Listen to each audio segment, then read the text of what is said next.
You're listening to the Podcast Detroit Network. Visit www.podcastdetroit.com for more information.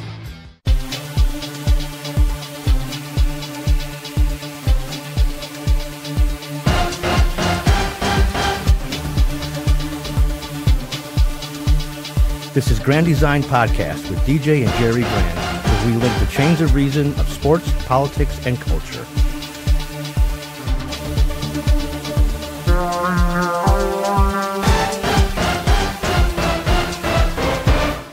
Welcome to the second episode of the Grand Designs Podcast.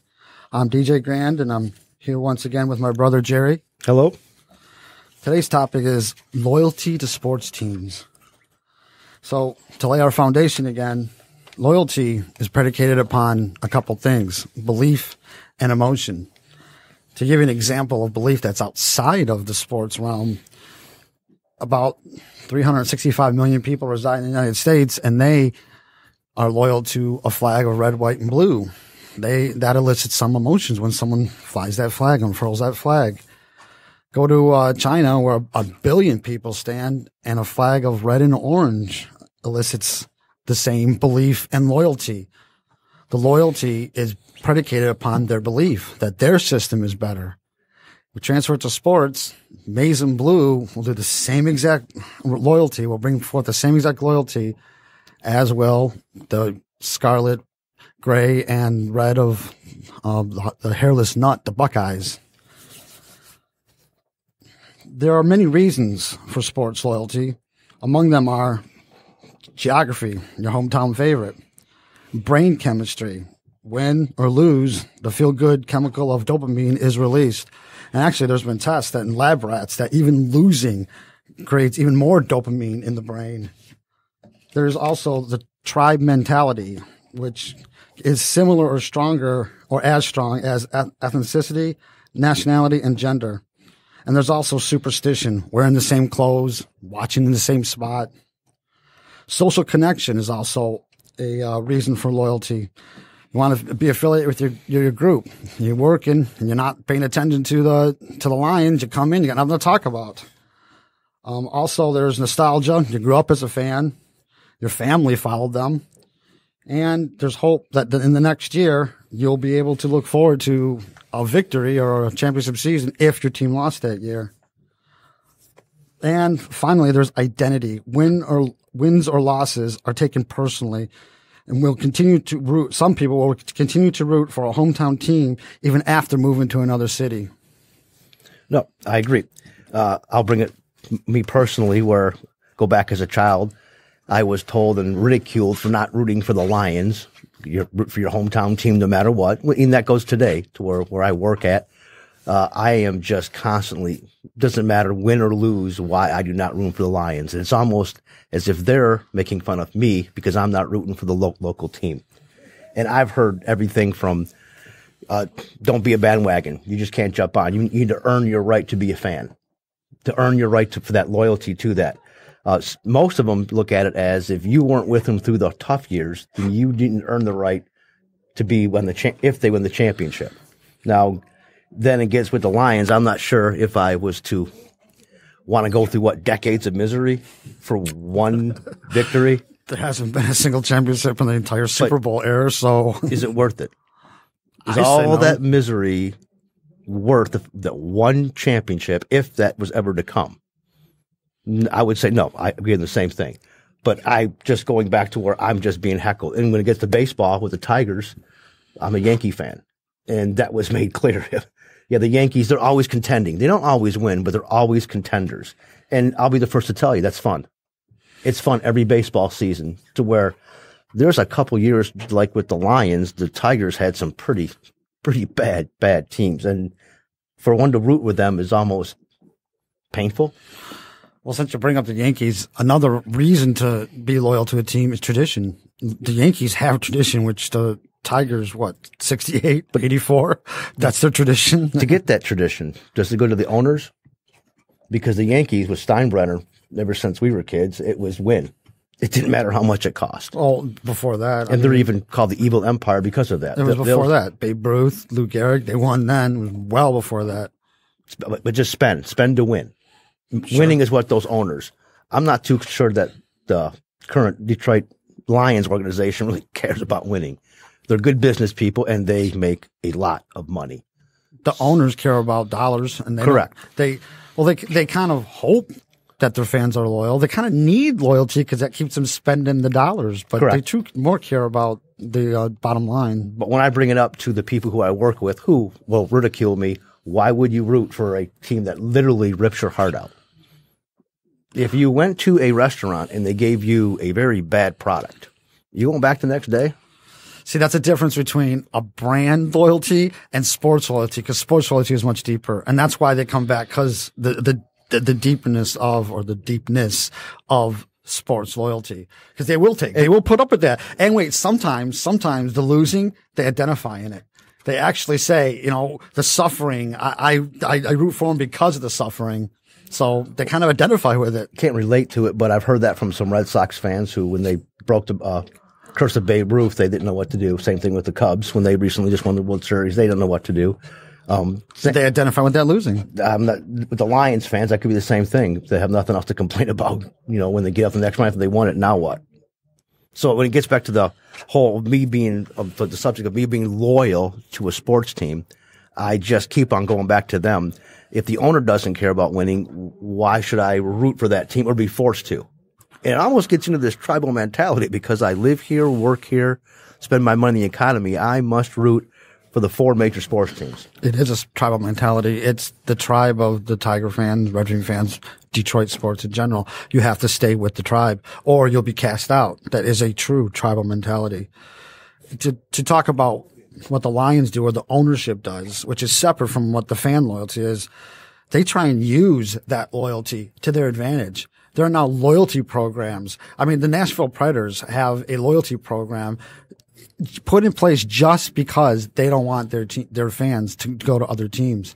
They're worried about teams that have moved away, and they wanted to secure the Nashville Predator fan base with their loyalty program, with benefits, with points that add up. The more you go see the team, the more you buy. That elicits a sense of pride in them, and they'll keep coming back and coming back. And the owners use that to make more money. I guess I could understand that, and they're doing real well right now. The past couple of years, they've been in contention. They've been contenders, and that's really all you can. But they established it but they started establishing it even before they even played a single game. No, that's good business. That's where it gets you. I think these guys are brilliant billionaires. It's marketing on the loyalty. So it's like a behaviorist, a B.F. Skinner. They're kind of nudging the fans in a certain way without the fans even knowing about it. They're doing it unwittingly, but they're just kind of like pushing them in a certain way, and it works because all they care about is their team. And I guess win or lose, they care about their team. I have heard a couple fans who have really brought up a pretty good topic with the NFL. On Cleveland, I don't know how many years ago, they lost their team. They up and left, went to Baltimore, waited a couple years, and got a brand new franchise. So how were the Cleveland fans rewarded for that? Well, I'm not sure they're rewarded, but there are some Lion fans who have suggested that the NFL wants to put a team in London. They're willing to give the Lions to London, the London Lions. It sounds great to them. And they just want a new franchise because they're fed up with the ownership. Don't know how. Some of them are demanding that they sell. I mean, they literally think because they bought the season ticket, a shirt, that they now can demand, because the team hasn't won for decades, beyond that they can now tell the owner, you must sell. I mean, come on, the owner, why would they? I wouldn't sell. I got a great business. Although London's Lions sounds pretty good, though. It kind of rings. I do like that. And I guess a chuckle. It's pretty funny. But even that new franchise that comes here, it's really the same thing. They're starting from scratch, and here you go, team loyalty. At that point, what are the fans here now? If it goes to London, are they allowed to root for the London Lions? Or do they have to stay with this new franchise that come? I don't look. The Cleveland got to keep their colors and all that, the uniforms. Baltimore was forced to get a whole new one, a whole new uniform, which I happen to like even better.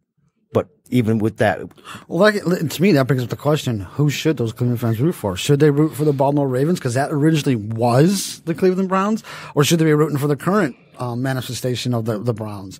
I mean, that's a good question. I'd like to probably ask a couple of them because right after the Cleveland Browns left, and they just walked out like Indianapolis did, or Baltimore did the first time to them. They went to Indianapolis. Sorry about that. But when Cleveland moved to Baltimore, they were forced to pick out literally a whole new combination. And there were some fans who were hurting because not too soon after that, they won the Super Bowl with Trent Dilfer of all quarterbacks. Now, there are a lot of loyalties that go for that player. I personally worship Dan Marino, and I loved watching that guy play. And yeah, I was a loyal Dolphin fan years ago. But it gets into where I basically seen when Mr. Ross bought the team, same path that the Lions were taking. It wasn't about winning anymore. It was just about business, selling some of his shares to other people, and filling the stands. As long as the stands were filled, they were getting their television money anyways. He had a good business venture. He's not changing anything. So I just packed it up, and I'm really more fantasy football now, and that's a different loyalty.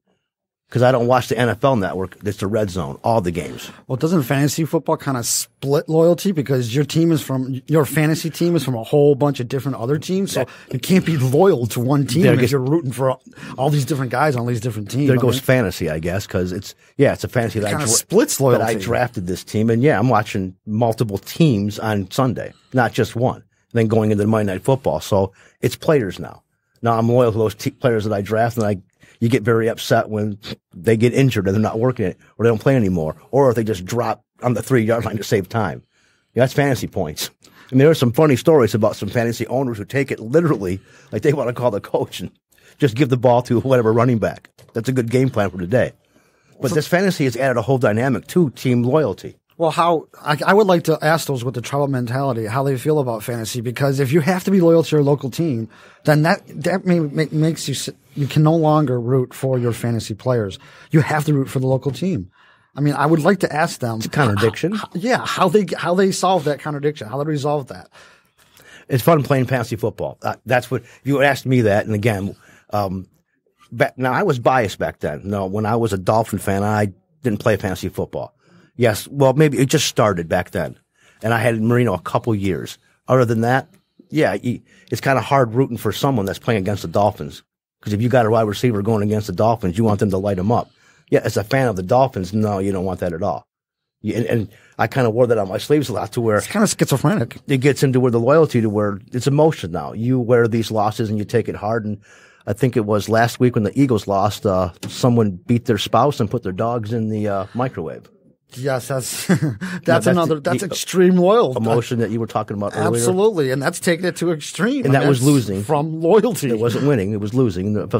Poor dog over a loss. Well, they didn't turn the microwave on, they just put the dog in there, but the concept of still over a loss. And it's really just a game.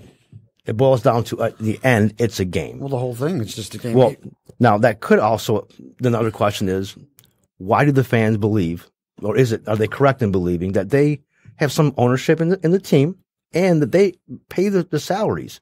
I've heard many times, I buy the tickets. I never heard I buy the merchandise, but I buy season tickets. I go to the game. I pay the player's salary. They even talk about pulling and benching and knowing better than the offensive coordinator that they could do a better job. So is that okay to think? I don't think so. It's equivalent to walking into McDonald's, and because you've been there a lot and you buy a lot of Big Macs, that you can demand who the manager is, who the cook is, who the cashier is. And that's obviously bogus. I think though, but it gets now to where now these people are jealous that these athletes are making millions of dollars playing a kid's game. And most of the time they're under the delusion that they can do it better. And these are supreme athletes, but they can do it better. So now, because they're not making millions and they have their Johnny Lunchbox job and they're upset about that, they think now because they bought a ticket, they now can tell, hey, I want him benched. I pay his salary. I completely disagree with that, because once they give the don't pay his salary. Owner the ticket, it's over. You give him that money and now it's his to do what they want. Once the owner writes that contract, and Matthew Stafford made $27 million this year. I don't think that's ludicrous at all. He got it. I think he's worth it because he got it. But that's the owner's. Once he writes that check, it's over. It's not for the fans to even discuss, bring up, even complain about. It wasn't their money to spend. It's no different than someone who owns stock in Apple or Microsoft. They have stock, but they don't have the manager skills to say who can be the chairman, who can be on the board, who are the employees. It's the same thing. Just because you buy into a team doesn't give you the right to demand who the coach is, what players start. I mean, they're there for a reason. Some of them know more than a lot of them know more than. I completely agree. But there's a lot of hardcore fans in multiple communities that really believe they pay the player's salary just because they went to that game. More, they buy season tickets. They go to multiple games. They're a loyal, dedicated fan. To where it gets into where the more loyal the fan is, the more they think they really pay their salary. It's more delusion than anything. Absolutely. I don't agree with it. There's also moral issues involved, especially in the tribal mentality. If you're going to tell me that I have to root for a certain team just because of geography, where I happen to live, morality is based on choice. In fact, it's a guide for our choices and our actions. If you take choice out, you take morality out.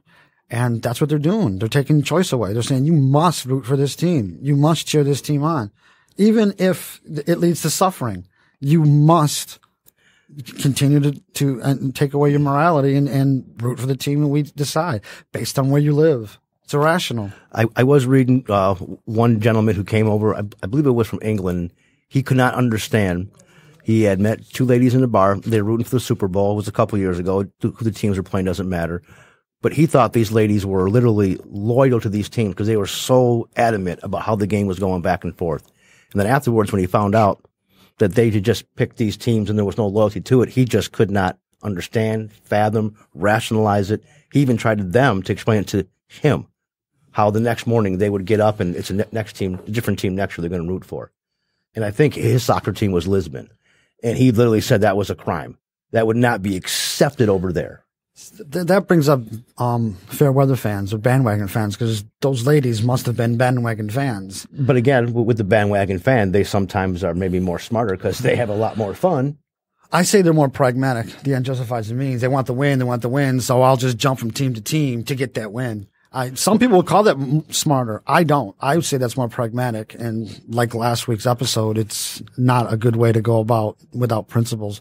Their principle, once again, is whoever wins. No, I would agree, but I'm just bringing up that Lisbon gentleman because it was more community, a civic duty. I think he had said that to root for that community. Now that was soccer too. See, civic duty, once again, that's another way of the tribal mentality. Because if I have a duty, I don't have a choice anymore, and that takes away the morality. Without choice, there's no morality. That's really what it boils down to. There is no such thing as a moral duty. But it boils down to that when it comes to the rooting for whatever team you choose, be it the local, and they demand it. You choose. You just said it. You choose. No, you're being forced. There's no choice here when they say you have to root for a certain team. When I say they choose, it's the people who live here choosing because they live here. Now they're telling everyone else, you have to root because you live here. We demand your support. And again, I get it a lot, and they understand the Lions were horrible this year. And I don't know how many times that just from watching the team, I could pretty much predict which games they were going to win and lose. The ones they're supposed to win, they don't. The ones they're not supposed to win, they always pull out. That's the Lions. Exactly. So the point, but a horrible season. I understanding the whole year. And again, they laughed at me because I wasn't rooting for the home team, and they were miserable. And I knew they weren't going to be good, although they had special expectations this year. So a lot of fans jumped on the bandwagon.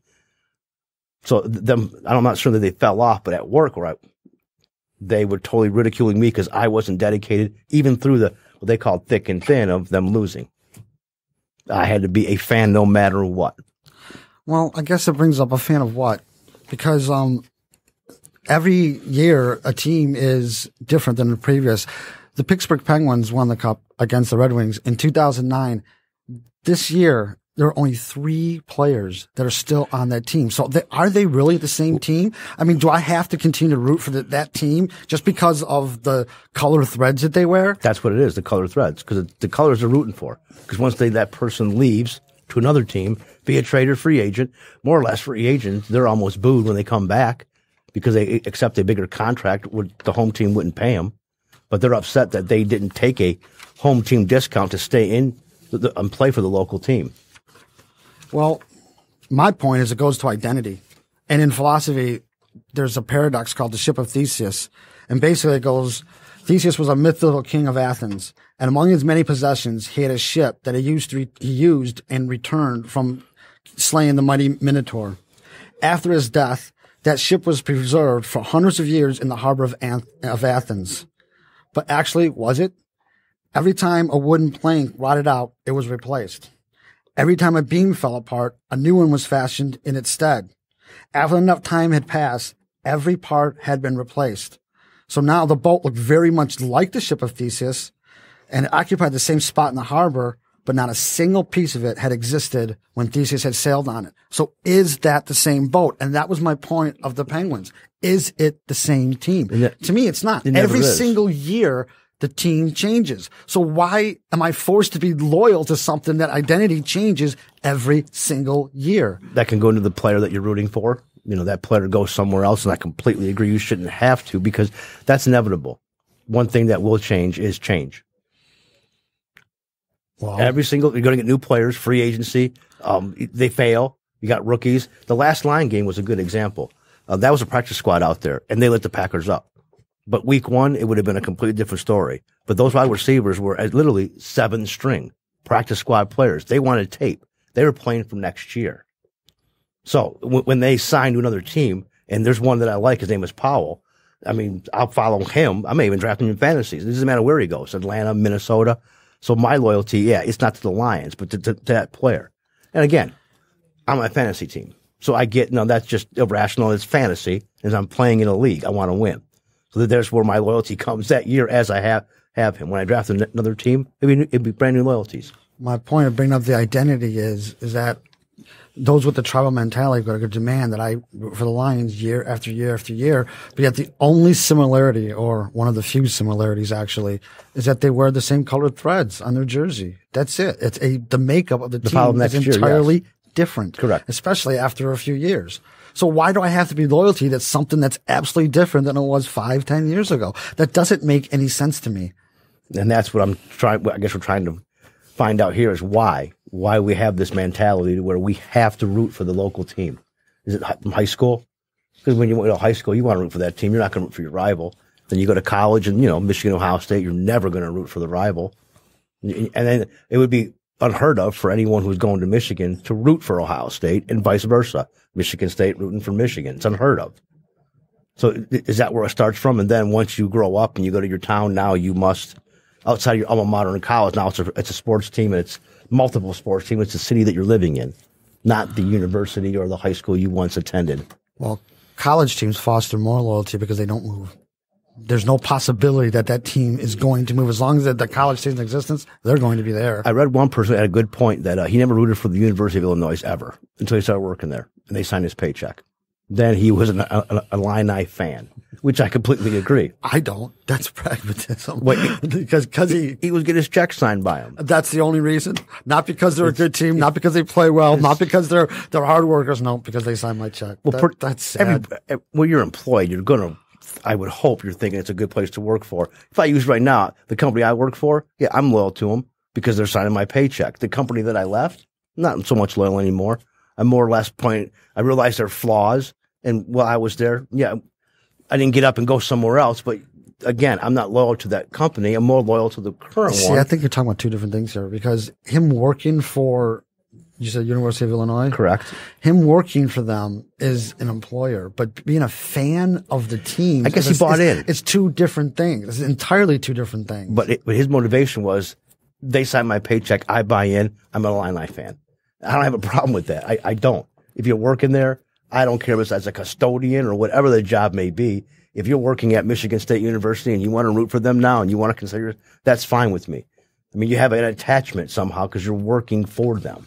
It's almost, I'm not going to equivalent it to going to the school and being a student, but there's some kind of attachment because you're working there that, When I read that, I laughed because he had a point. Well, that attachment can breed irrationality. Besides the pragmatism, look at the superstition aspect of it. That you have to wear the same jersey, you have to watch the team in the same spot. I mean, that's irrational. That's just absolutely irrational. In fact, if your team wins or loses, your life still has to go on the next day. It doesn't change at all, other than by mood. You may be in better mood because your team won or won the championship, but you still have to get up the next day and go to work. You still have to be a father or a mother. Everything is exactly the same except your mood. And once you get rid of that and separate it, your life becomes a lot happier and you can live a lot easier. But that's isn't hard. It better not to be loyal? But that's hard when you're loyal and you wear that whatever team on your sleeve and you really want them to win, especially when you got to go face the enemy the next day at work. That's probably the hardest thing. mean, you were just talking all smack the whole week about it, and all of a sudden things didn't go your way. Complete opposite. You lost, and now you're taking out on everybody. Your life is completely for that day until Wednesday when you got the new opponent, and you can look forward to a new game. Your spirits start getting up again. But here we go again. It's just, why are you rooting for them? I mean, the pain you just went through. Well, I guess people are gluttons for suffering, and they like to suffer. Well, when you lose, it hurts. It hurts. But again, that doesn't mean it doesn't. I have to root for a team, but I can see where the emotion, the dedication. But that doesn't mean that I'm going to be irrational and harm someone or be mean to them. But I do see where that loyalty comes into, where it's more emotional. Oh, I think what I started out with, it's the whole loyalty issue is predicated upon belief and emotion. That's exactly what we started this out as. Emotion is what drives you to do those silly things like superstition. I mean, and the tribe mentality, telling me or anyone that you have to root for somebody just because you live here, that's emotion. It's arbitrary. There's no actual reason for you to be forced to root for anybody. And that's just more of a reason that I won't root for the team when I'm told that I have to do it. I'm the kind of person that, all right, I'm not going to root for this team. And well, in the beginning, when we were little, our dad was watching the Lions, and he always got in arguments with Uncle Larry over the Lions. Pretty passionate too. Now, I remember Dad telling us you want to root for a winner in those days, and there are a lot of people now who don't even remember these guys, Don Shula and Tom Landry. These are the organizations you root for. And it was kind of funny because he was right. The Dolphins and Cowboys, to this day, but in that time, they were contenders. They're always in contention. Yet the Lions, Uncle Larry passionately argued to root for them, and they were going nowhere. They always lost. I mean, 3-13 years. I mean, hell, 0-16. And yet the next year they're going to the Super Bowl. So Dad was correct. I mean, those two guys there, but now it's totally changed because in that day, the Dolphins were always on top. The Cowboys were always on top. The Patriots were always in the bottom. And now it's completely cycled to where the Patriots continuously win that division. Always, every year. Well, to bring up the Patriots, I can think of another reason why not to be loyal to your team, because look what they did with Spygate and Inflategate. No, it's basically cheating. How can you stay loyal to a team that you know was cheating? Ask someone in New England. There's a reason not to be loyal. You talk to someone in New England who was loyal to the Patriots, they didn't cheat. I don't think it matters. If it would have happened in Detroit, I agree. Detroit fans would have done the same exact thing. I completely agree. If Stafford had done that and they won the Super Bowl, just like we were talking last about pragmatism, they were, the media, fans were complaining about Patricia and how he looks, and he's always late to the media. Belichick looks, you see how he dressed up yesterday? I missed it. It was horrible. Cut off sleeves for a hoodie, he's always in that. But they don't complain. They don't hold him. They don't say anything to him. Why? Because he's winning. Doesn't matter how or why. Doesn't matter that he was taping the Rams before the last Super Bowl. This grinds back to doesn't matter. No, correct. But the whole emotional loyalty, that's what I'm bringing it up, that the New England fans, they don't even dare bring up Ballgate and Flakegate to a New England Patriot. It never happened. He's an honest man. He's a Michigan man. I love Michigan, but that what happened was wrong. It was blamed, obvious what he had done, and they justified. It's okay. Now, there are 31 teams that can't do that. They justify it because of geography, though, because of where they're at. And they suffered. They were suffering back in the day when I was growing up because they always lost. Somehow now they're thinking because they're always on top, and there are some children or now teens that don't even realize they've always been around the Patriots winning. How bad the Patriots actually were. Correct. So now they've been spoiled to where they don't even realize that, and they're always. Same can be said about Red Wing fans. Until recently, the young Red Wing fans didn't even know any losing, and they didn't know anything about the Dead Wing era. When they were winning. When Lindstrom retired, 20 years prior to that, they always made the playoffs. But before he was drafted, it was miserable. Well, we could say the same thing about when Illich bought the cup in 2002. The fans loved it. Loved it here. How's that any different than the fans in New England? That's why I bring it up. It's the emotion that they're my team. It's the tribe mentality. They can do it. Yeah, you can also bring this up, the loyalty, because before we came here, I have yesterday's game. It's huge. The Rams-Saint game, that last play, the pass interference. I don't know if you heard what the actual player's saying. He agrees, but he's telling the Saint fans, "Hey, get over it. Ref called it.